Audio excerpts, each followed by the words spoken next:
29절입니다. 27절부터 읽겠습니다.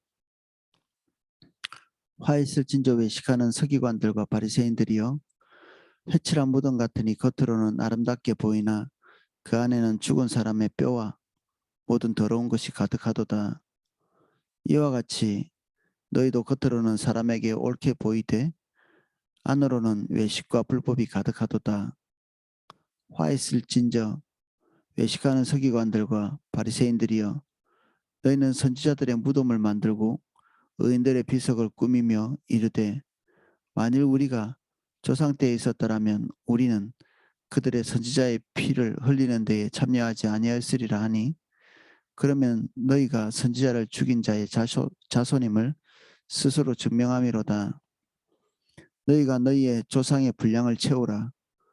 뱀들아 독사의 새끼들아, 너희가 어떻게 지옥의 판결을 피하겠느냐.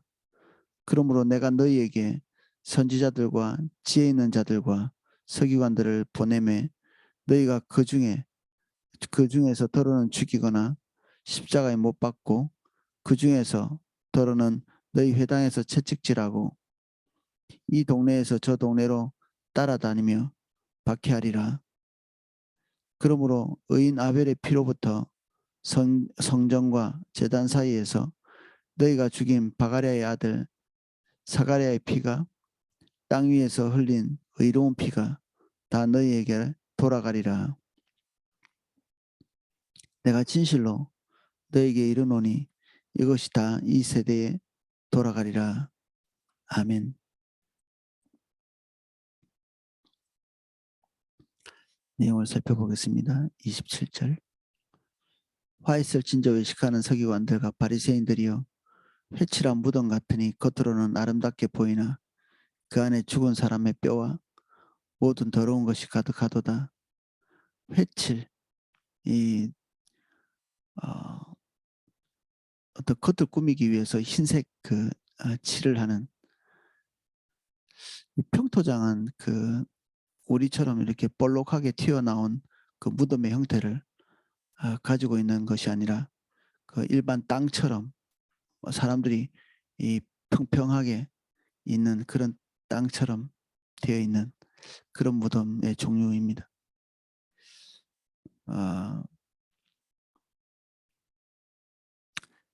회칠한 무덤과 평토장한 무덤, 이게 그들의 내면적인 모습들을 드러내는 두 가지 비유입니다. 결국 같은 말이고, 겉과 속이 다른, 결국 겉과 속이 다르다는 말은 우리 아이들에게 가르치는 것처럼 진실되지 못한, 겉과 속이 같지 않은, 지금 저희 사무실에도 진실에 대한 성품, 참되고 거짓이 없는 이런 내용들의 성품, 진실이 적혀 있거든요. 저 건너편에. 바리새인에게 없는 것, 그들의 내면과 그들의 겉이 동일하게 일치하지 않는, 그래서 진실함이 없는 그들의 모습입니다.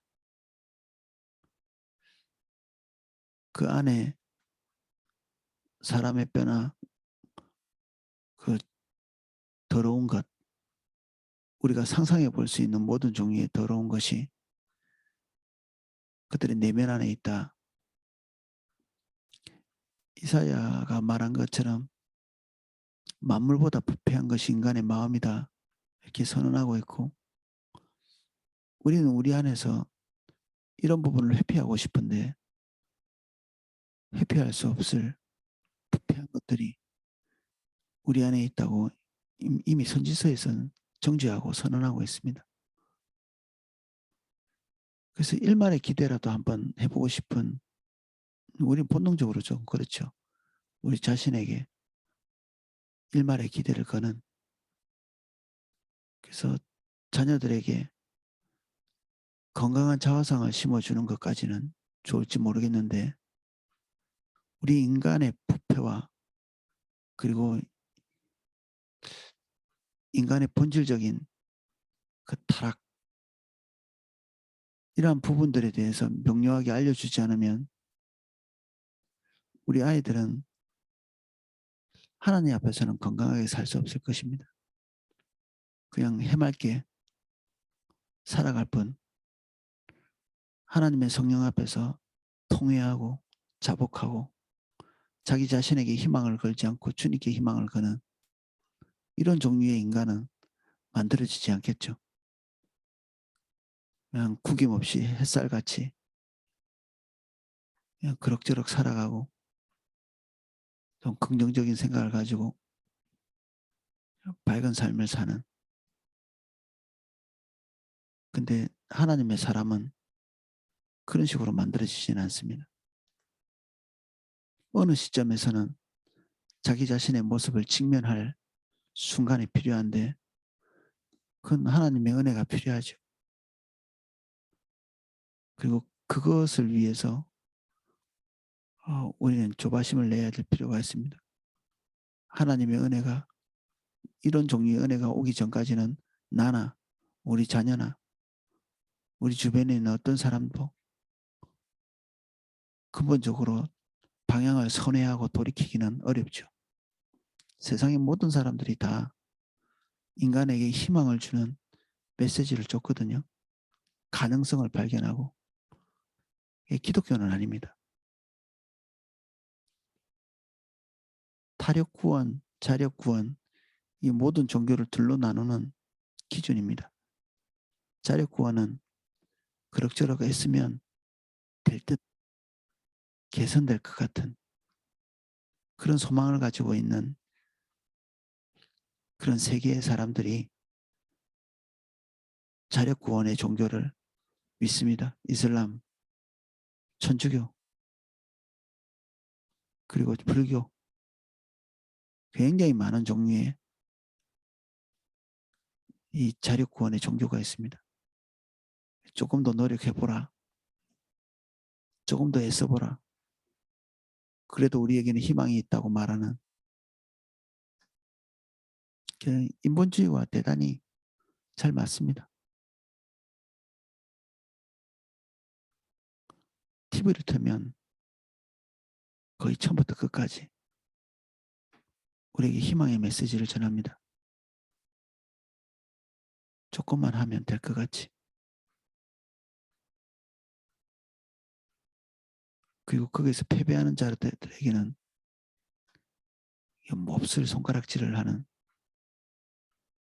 그러면서 그 손가락질의 농도가 깊어질수록 반면에 손가락질을 하는 우리의 도덕성은 높은 것 같이 스스로 속이는, 누군가를 정죄하면 상대적으로 정죄하는 그 사람은 도덕적 우위에 설 수 있거든요.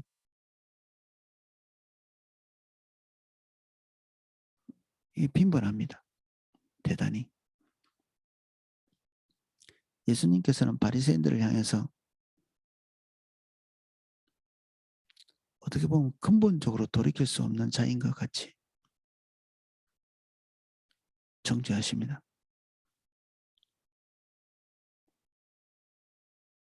그리고 예수님과 그 시대의 사람들이 쓸 수 있는 최고의 표현들, 긍정적인 의미로서가 아니라 부정적인 의미로서 그들이 상상할 수 있는 최악의 표현들을 쓰고 있습니다.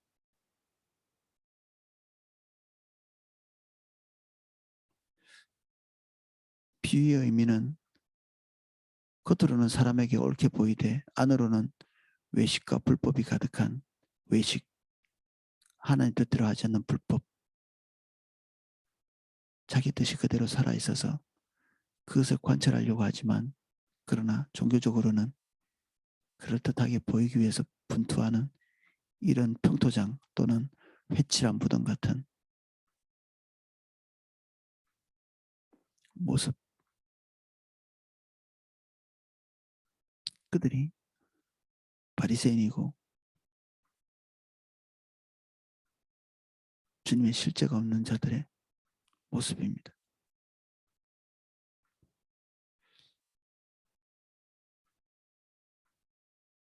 실제로 바리새인들은 그 이스라엘 전체 그, 그 성전에 모여 있는 돈의 상당히 많은 부분들을 비석을 꾸미는 데 썼다고 합니다. 이스라엘 백성들도 그러한 것에 많이 이렇게 심취해 있었고, 그러면서 믿음의 영웅, 신앙의 영웅, 이런 사람들을 추앙하면서 우리가 그들의 후손인 것에 대한 자부심을 가지는, 요즘 또 해마다 그 안중근인가요? 그 영웅이라고 하는 그런 뮤지컬이 유행하더라고요. 사실 똑같은 거죠. 대부분의 사람들은 다 일제히 고개 숙이고 또 한 번 그런 일이 일어나면 또 여전히 우리는 그렇게 할 것인데, 그런 우리 자신을 직면하는 것이 너무 부끄럽죠. 아니기를 바라지만 우리 코로나가 터졌을 때 참 아니기를 바라지만 엄청나게 많은 사람들이 그냥 벌벌 떨고 마치 하나님이 약하신 것 같이 국가가 결정해 주는 대로 좌지우지하는 것, 그게 마치 지혜로운 사람처럼, 우리 신사참배할 때도 그랬거든요. 또 완전히 모양이 똑같습니다. 신사참배할 때도 이런저런 이유를 가지고, 그래도 우리의 종교적 자존심은 내려놓을 수 없으니까 부끄럽지만 살기 위해서 고개 숙입니다, 이런 사람은 거의 없었고, 이건 국가에 대한 예절이야. 우리의 마음을 편안하게 해주는 많은 사람들의 메시지가 있었는데, 지금 우리가 그런 사람들 손가락질 엄청 하거든요. 결국 우리의 본질은 대다수의 사람같이 그렇다, 이렇게 생각하는 것이 정직합니다. 이 이스라엘 사람들이나 지금 우리들이 하고 있는 행동이나 거의 흡사합니다. 영웅들을 죽여 세우고 우리를 그 같은 부류로 이렇게 줄을 세우면서 조금 더 나은 사람인 양,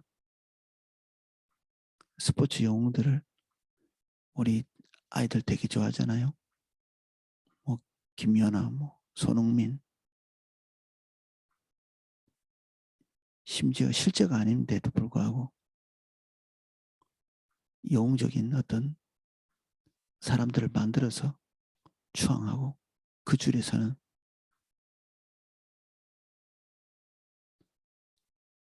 결국 우리를 위한 무덤을 가꾸는, 영웅의 무덤을 가꾸는, 그래서 나도 그게 보입니다 라고 이야기하고 싶은, 시대마다 형태만 달라지죠.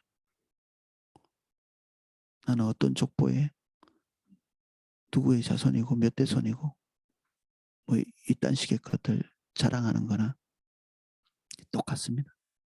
이 바리새인들이 믿음의 사람들의 무덤을 꾸미면서 엄청나게 많은 비용들을 쓰는 것을 아까워하지 않는,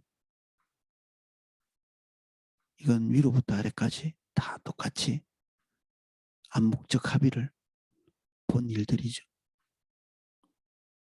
예수님은 그 행위들을 신랄하게 비난합니다. 화 있을진저. 예수님이 말씀하신 마지막 화, 재앙, 심판, 그런 것들을 심판할 것이다. 외식하는 서기관들과 바리새인들이여, 너희는 선지자들의 무덤을 만들고 의인의 비석을 꾸미며 이르기를, 만일 우리가 조상 때에 있었더라면 우리는 그들이 선지자의 피를 흘리는데 참여하지 아니하였으리라. 그래도 마치 조상보다는 훌륭한 것처럼 스스로를 얘기하지만 그들이 말하면서 그들이 조상이라고 부르면서 동시에 자기들이 그들의 후손인 것에 대해서 말하고 있죠. 예수님은 이 점을 짚으시면서 그 조상의 그 후손,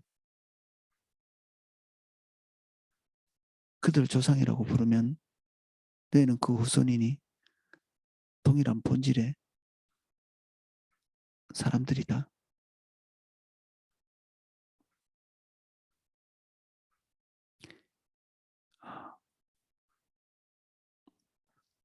너희가 너희 조상의 분량을 채우라.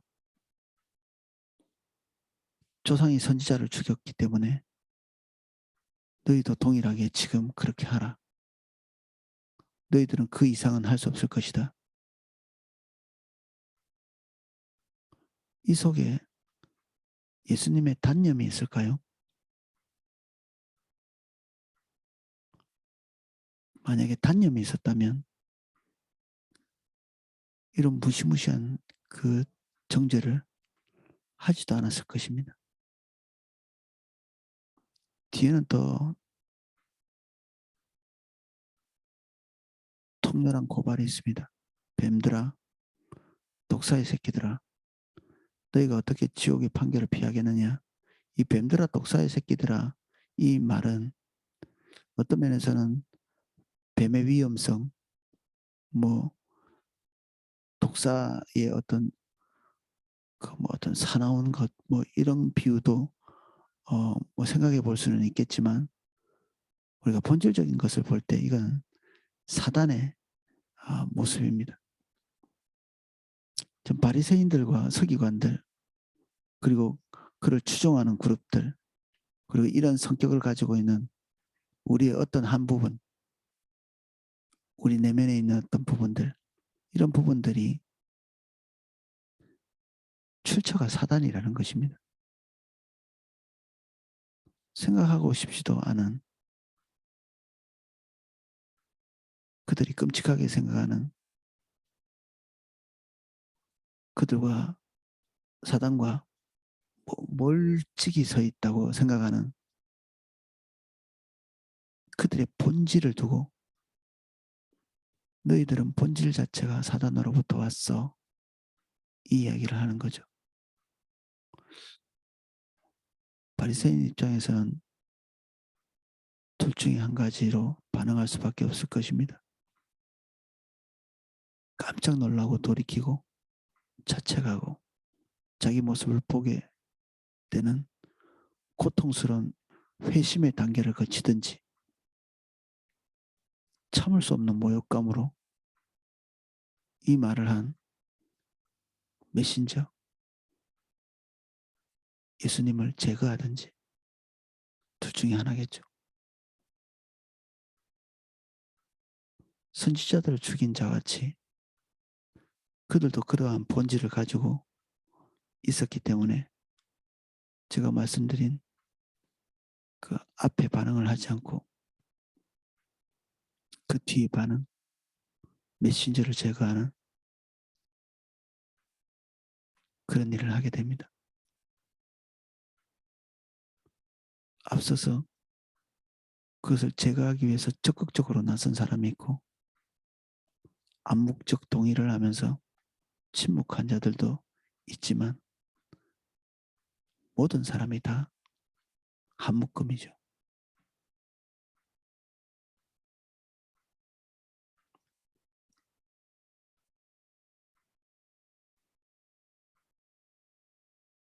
지금까지는 과거 그리고 현재 선지자들을 죽인 조상들 그 분량을 채우는 지금 현재의 그들 무덤이나 꾸미고 있는 그들 34절부터는 그들의 미래의 모습을 고발하십니다.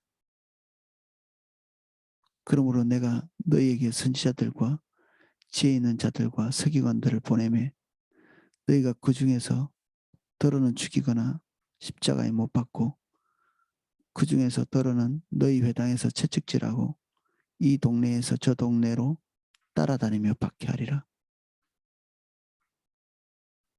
그러므로 의인 아벨의 피로부터 성전 제단 사이에 너희가 죽인 바가레의 아들 사가랴의 피까지 땅 위에 흘린 의로운 피가 다 너희에게로 돌아가리라.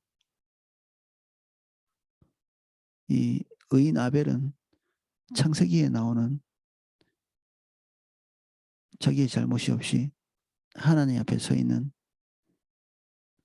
의로운 사람이 억울하게 죽임당하는 샘플이고 창세기에 나오죠. 이 바가레의 아들 사가랴는 약간의 이제 이견은 있지만 성전 뜰에서 죽임을 당했던 이스라엘 백성들의 그 리더의 탐욕,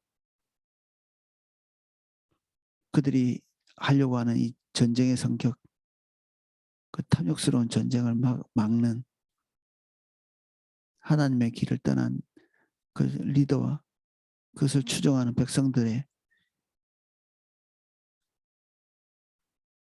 그 범죄를 지적하는 사가랴를 돌로 쳐 죽이는데, 사실 메신저를 죽인다고 그들이 재앙에서 벗어날 수 있는 것은 아닙니다.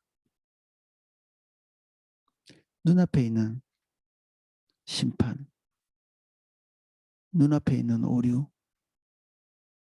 그들이 잘못된 부분에 대해서 지적해주는 그런 메신저를 제거하면서 그들이 정의로운 자리에 서고자 하는 이런 시도. 결국 사가랴의 예언을 받아들이지 않은 이스라엘 백성들은 한 줌밖에 되지 않는, 그야말로 한 줌밖에 되지 않는 적들에게 패배를 당하죠. 월등히 우수했던 이스라엘 백성들의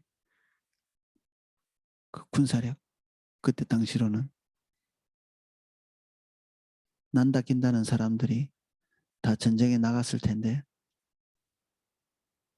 하나님께서 그들을 참 부끄럽고 창피한 그 군대 앞에 붙이십니다. 우리는 언제 교만하는가? 우리가 그럴듯한 모습을 갖추기 시작했을 때, 그때 교만한데 우리는 우리보다 훨씬 못한 사람들에게, 또는 우리보다 훨씬 약해 보이는 사람들에게 우리 전체를 그냥 송두리째 다 붕괴당할 수 있습니다.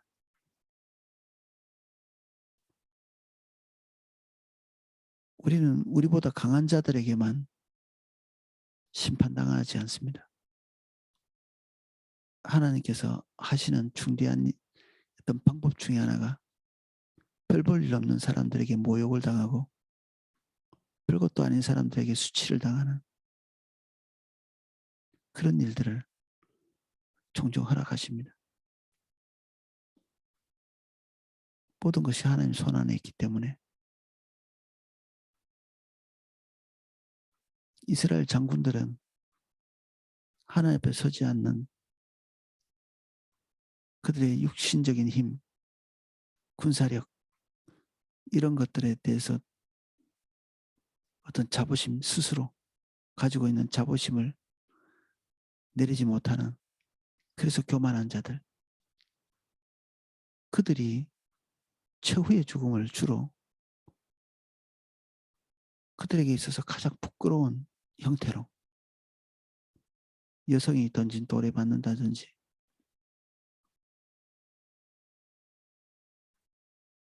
여성의 손에 의해서 죽임을 당한다든지, 그때 당시로는 그랬습니다. 제일 약하다고 생각되는 존재에게 목숨을 잃는 그런 일이 있습니다.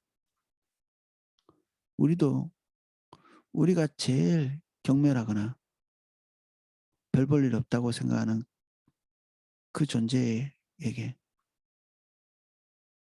패배를 당할 가능성은 항상 있죠. 그래서 저는 어떤 사람과 대립각을 세울 때 금방 두려움을 갖습니다. 어떤 사람이든지 간에 관계가 순탄하지 않고 뭔가 일이 잘 되지 않는다는 느낌을 받을 때 일단 두려워합니다. 내가 하나님 앞에 서 있지 않나? 주님이 지금 주님이 이 길을 막고 계신가? 우리가 조금 더 힘을 가하면 밀어붙일 수 있는 상황일 것 같이 보이는 그런 상황도 저는 되게 두려워합니다. 어떤 면에서는. 어린아이들이 뭔가 나에게 부정적인 얘기를 할 때도 제가 귀담아 듣는 편입니다. 저게 혹시 하나님이 나에게 하시는 말씀인가? 그걸 묵살하고 나면 그 다음 단계. 또 그것을 묵살하고 나면 그 다음 단계. 하나님의 음성이 점점 커지기 전에 반응하기 위해서 그렇게 하는 거죠. 모든 상황을 다 벌벌 떨지는 않습니다. 하나님의 뜻임이 확인될 때는 금방 털어버리고, 그리고 내가 가지고 있는 자원을 의지하지 않기 때문에 내 자원으로는 어림도 없을 일도 별로 무서워하지 않는 경향도 있습니다. 주님이 어떤 분이신지를 알고 있기 때문에 출처가 어디인지를 밝히고자 하는 거죠. 하나님으로부터 온 메시지나 징벌인가, 하나님으로부터 온 비전과 명령인가, 이런 것들을 확인하는 거죠. 그래서 갈지 말지, 들어갈지, 뒤로 물러날지 결정합니다.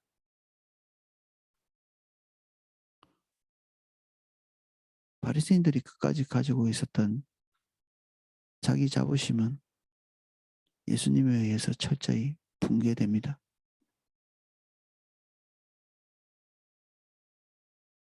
자존심을 긁는, 특히 생명보다 소중한 종교적 자존심을 긁는 그 메시지를 견디지 못하는 바리새인들.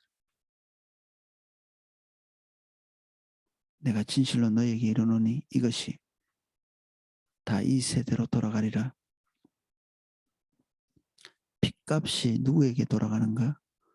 하나님께서 가장 중대하게 보시는 일이 사람의 피가 땅에 흐르는 것인데, 그래서 이 억울한 죽음, 한 사람의 피가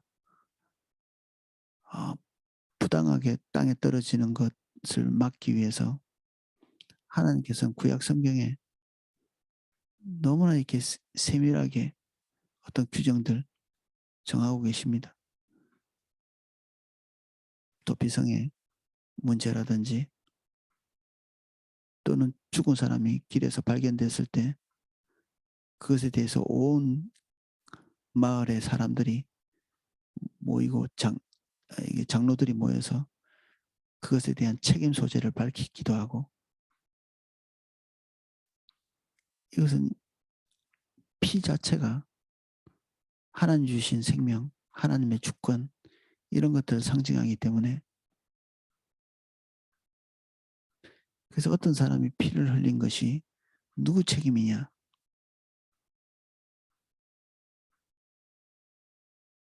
스스로의 죄 때문이냐? 아니면 타인의 몫이냐? 이것을 정해지는 순간에 이 핏값을 치러야 될 그 존재, 그 존재는 하나님의 형벌을 면치 못하죠. 때로는 하나님의 사람들에게 엄중하게 말씀하시고 교훈하시는 부분 중에 하나가 그것입니다.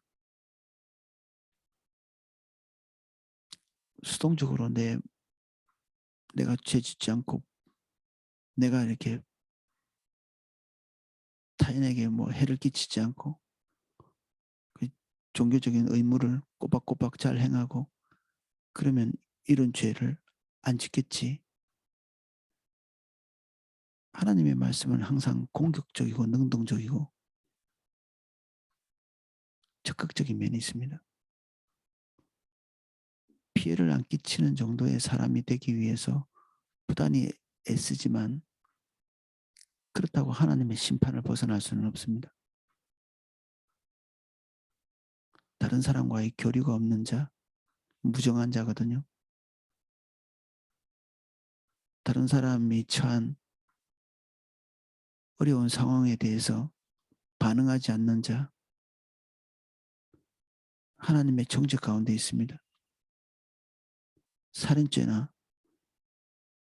동성연애나 우리가 알고 있는 끔찍한 죄들과 동일선상에서 무정한 죄가 있습니다. 다른 사람의 어려움과 고통, 그것에 대해서 침묵하는 무정함.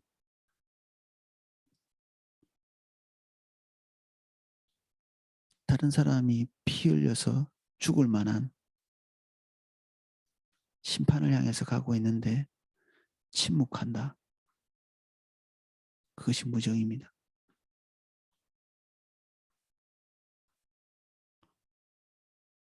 그래서 올바르지 않은 태도를 가지고 있는 선지자들이 종종 하나님의 엄중한 심판을 받습니다.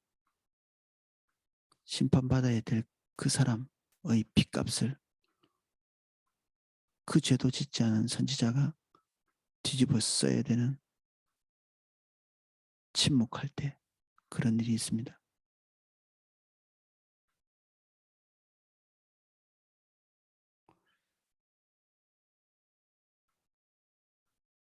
우리가 이웃초청잔치 같은 거 하잖아요. 우린 불신자의 구원을 위해서 노력하는 거죠. 불신자의 구원. 그들은 구원받아야 되죠. 왜냐하면 그들은 구원받아야 될 처지에 있기 때문에 그렇죠.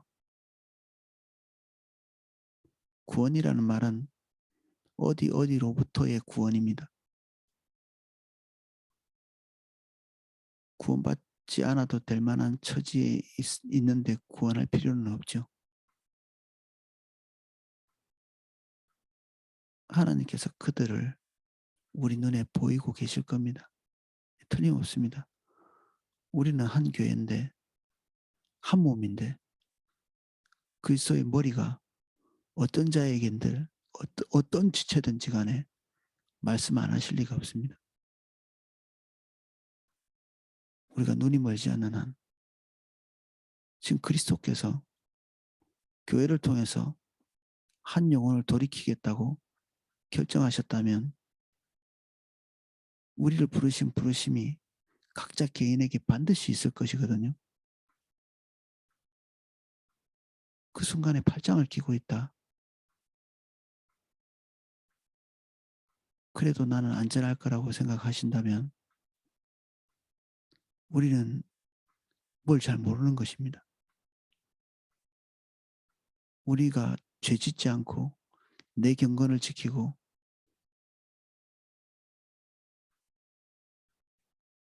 그것으로 안전하다고 생각하신다면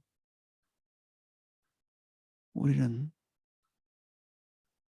거의 반쪽밖에 보지 못합니다.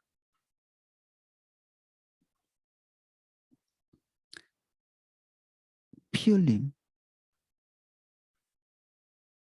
사실 조상이 했던 그 의로운 자들의 피를 흘리는 것, 그것이 잘못됐다고 생각하면서 우월한 위치에 자기를 세운 바리새인들, 내가 조상이었으면 안 저랬을 텐데.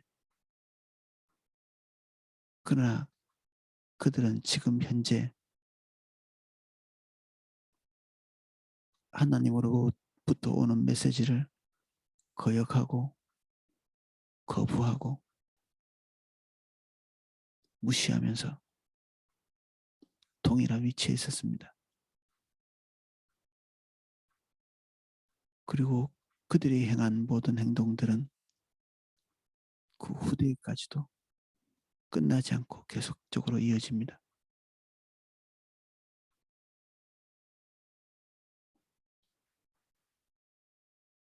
말씀이 무서운 이유 같이 늘 나눴습니다. 나도 예외일 수 없기 때문에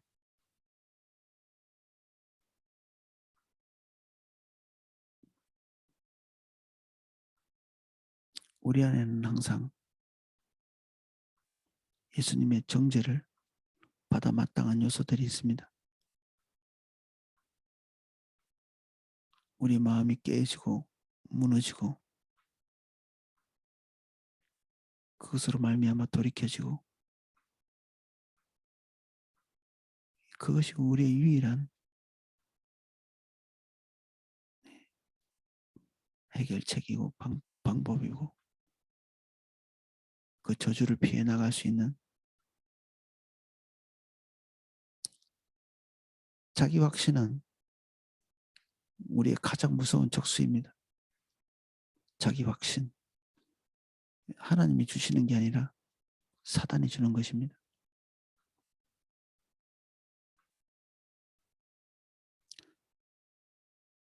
근심, 염려, 우리 자신의 영혼에 대한 항상 그것이 우리에게 도사리고 있어야 하나님으로부터 오는 진정한 안식과 평안이 우리에게 깃들 수 있습니다. 평온은 우리가 만들어내는 것이 아니라 주님이 주시는 것입니다. 안전지대도 주님이 우리에게 공급하시는 것입니다. 안전지대는 종교적이든 육신적이든 우리가 만든다고 만들어지지 않습니다. 통장에 100억을 쌓아놓고 있어도 하나님이 우리의 생명을 거두실 수 있다. 성경이 우리에게 가르치는 바입니다. 돈은 돈 자체라기보다는 우리가 뜻하고 원하는 것을 다 이룬다 할지라도 그것을 말하는 것입니다. 돈은 우리가 원하고 기대하는 모든 것 그것에 대한 상징이 돈입니다. 우리가 기대하는 바 원하는 바를 다 해줄 수 있는 도구가 돈이니까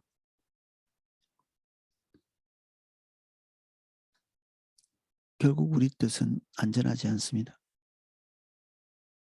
우리가 스스로 믿는 것도 안전하지 않고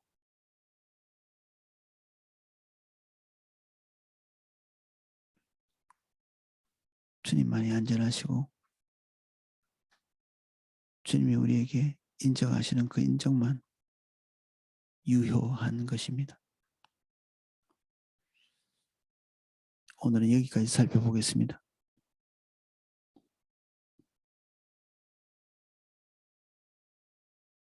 조상의 무덤을 꾸미거나 영웅적인 사람들에게 찬사를 보내면서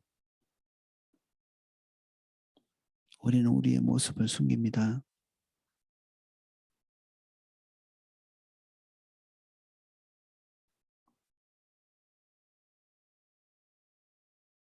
그렇게 애석해하고 추앙하면서 최소한 우리는 그들을 죽인 자,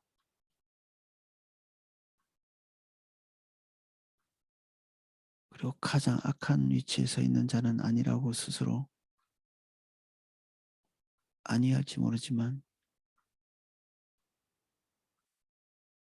주님 우리가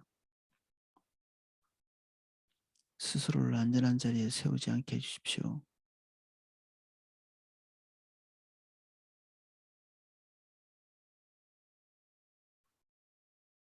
우리가 하나님의 말씀 앞에서 두렵고 떨림으로 우리의 삶을 점검합니다.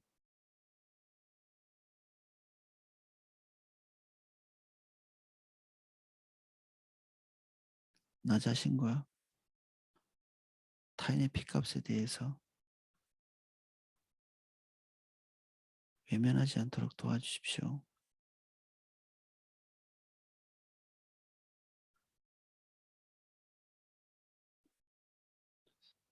주님, 우리에게 말씀하시는, 교회에 말씀하시는 그 음성이 우리 각자에게도 들려지게 해주십시오.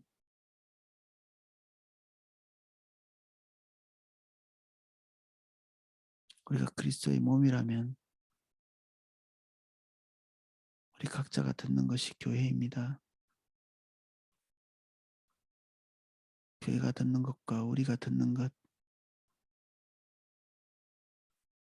일치를 경험할 수 있게 해주십시오.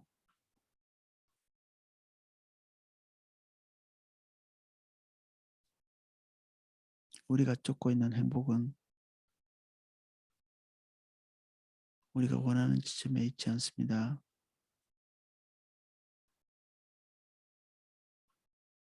새 마음 주시고 새로운 방향을 주십시오.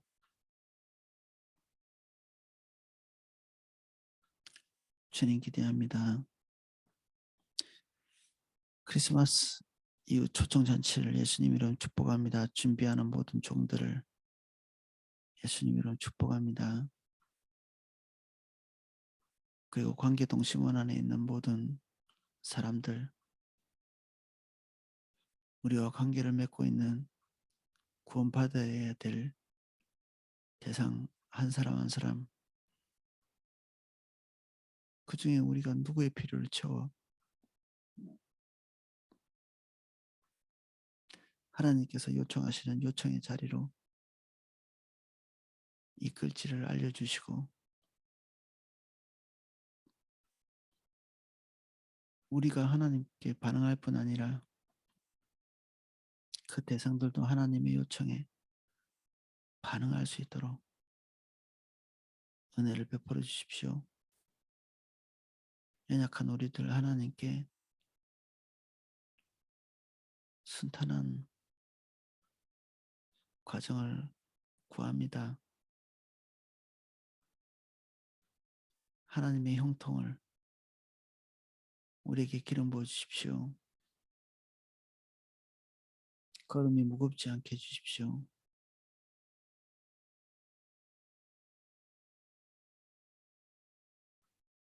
주님의 은혜를 기름 부어 주십시오. 여기 예배하는 한 분 한 분을 예수님 이름 축복합니다. 자기 자신의 처지를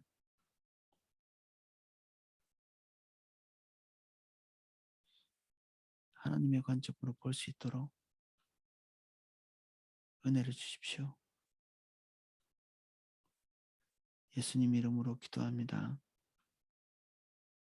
아멘.